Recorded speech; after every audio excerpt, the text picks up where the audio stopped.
শঙ্কুলা pass. Jispa থেকে আমরা বেরিয়ে গেছি, আমি একটা বাইকে, পিছনে আরেকজন বাইকে, আর সামনে জিমনি যাচ্ছে। জিমনিতে আমাদের ফটোগ্রাফার বসে আছে, সব গ্যাজেট ফ্যাজেট নিয়ে। আজকে বেশ অ্যাডভেঞ্চার হতে চলেছে। আজকে আমাদের নাইট স্টে হবে জান্সকারে। জান্সকারের গম্বরঞ্জনের ফুটিলে আমরা ক্যাম্প সাইডে থাকবো। তো স্টে টিউন, এক এক করে ছবি আসতে থাকবে।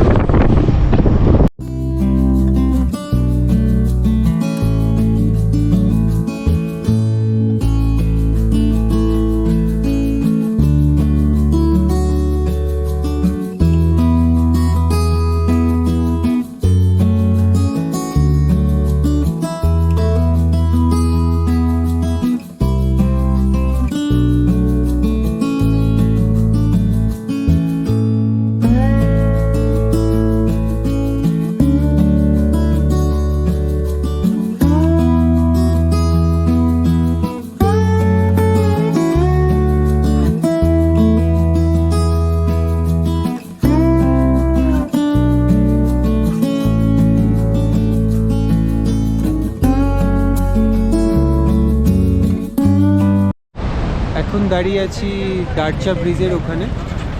দারচা থেকে দুটো রাস্তা আলাদা হয়ে যায়, লে আর জান্সকারের রাস্তা আলাদা হয়।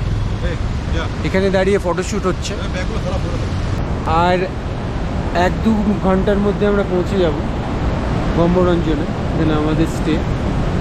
জায়গাটা বেশ সুন্দর, নিচে নদী বয়ে যাচ্ছে, খরস্রোতা নদী। আর এই জল গিয়ে মিশছে ভাগা রিভারে।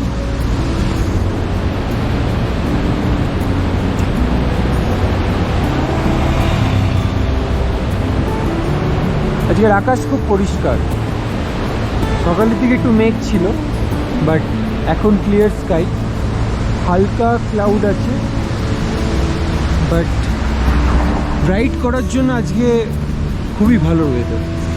আশা করছি কালকেও এরকমই রাস্তা থাকবে।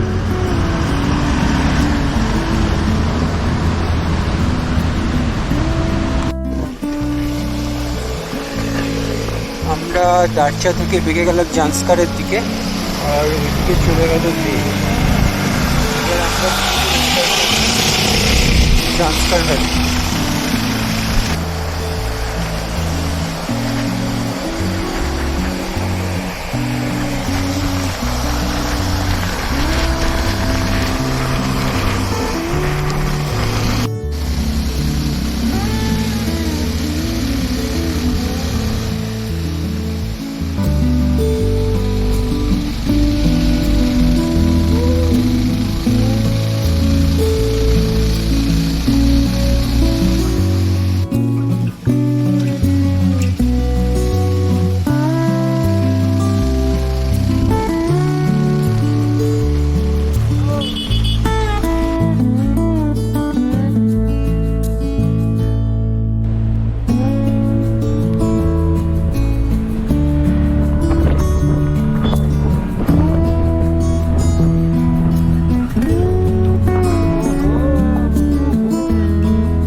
এখন আমরা এগিয়ে চলেছি দারচা থেকে শিঙ্কুলার দিকে। আর এই পথ যত উপরে উঠছে, চারপাশের ল্যান্ডস্কেপ ততই বদলে যাচ্ছে।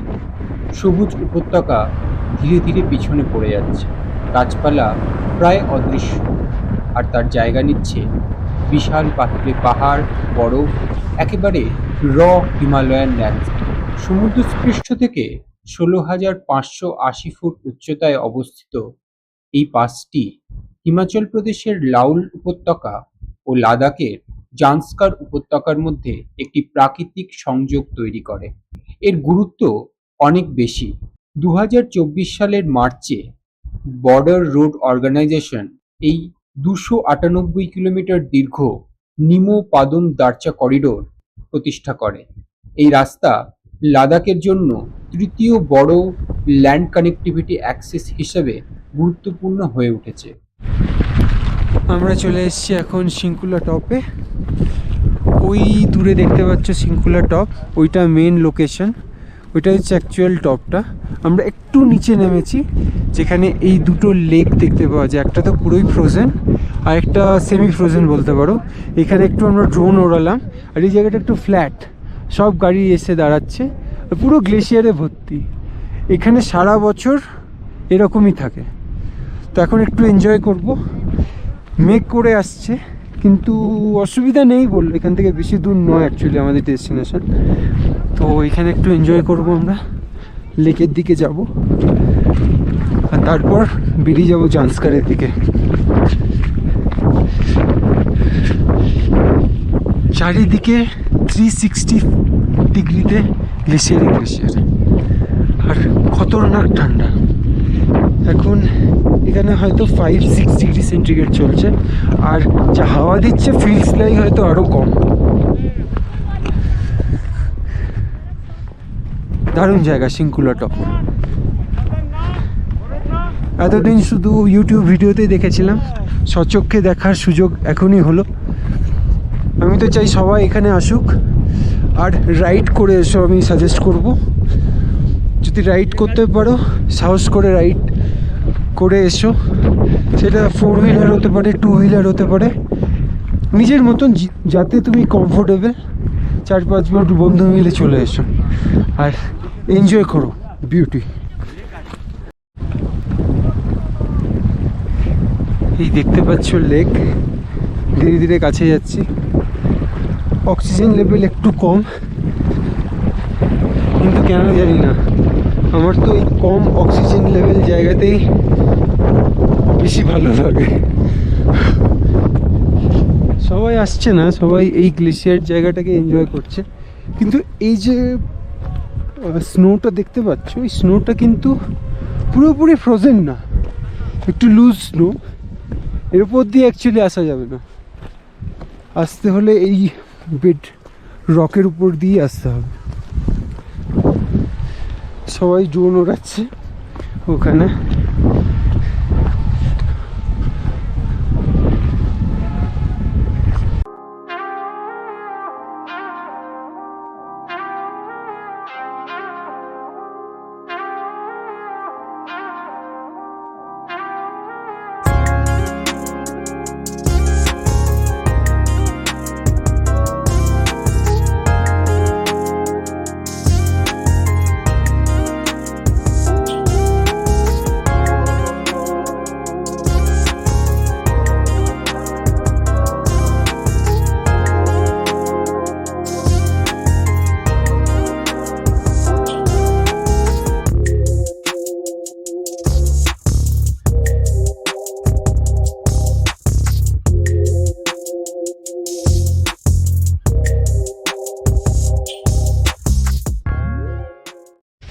এখন আমরা আছি গম্বরঞ্জনে, পৌঁছে গেছি ক্যাম্প সাইটে। অ্যাকচুয়ালি এটা আমাদের ক্যাম্প না, ক্যাম্পটা ওইদিকে। ক্যাম্পটা আমি পরে দেখাচ্ছি, প্রথমে একটা ভিউ দেখাই গম্বরঞ্জন মাউন্টেনে।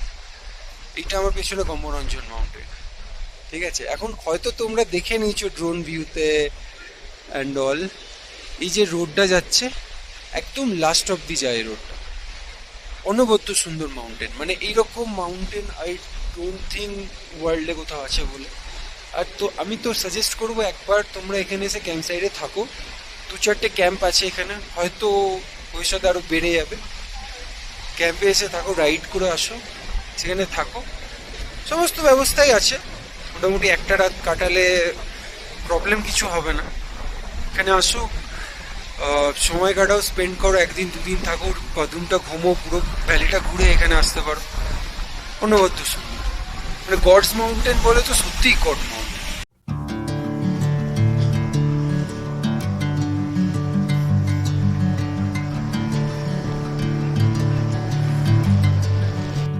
আমরা এসে গেছি গম্বরঞ্জনে, আর এই আমাদের টেন্ট দেখিয়ে দিই। এইখানে একটা বেড, এখানে বাঙ্ক বেড, একজন শুয়ে আছে, ও পড়ে গেছে, বডি পড়ে গেছে, ওর বডি পড়ে গেছে। আরেকজন কোমর ব্যথা নিয়ে। একজনের কি খবর? আমার মাথা ব্যথা নিয়ে। বাস আজকে রাতে এখানেই আমরা সবাই এখানে পড়ে গেছি, কাল হো না হো। স্থানীয় জান্সকার মানুষের কাছে গম্বরঞ্জন হলো একটি সিক্রেট মাউন্টেন। তিবেতীয়ান বুদ্ধিস্ট বিশ্বাস অনুযায়ী গম্বরঞ্জন হল মহাকালা, অর্থাৎ একটি শক্তিশালী প্রোটেক্টিভ ডেইটি, যা কিনা এই জান্সকার ভ্যালির প্রধান রক্ষাকর্তা।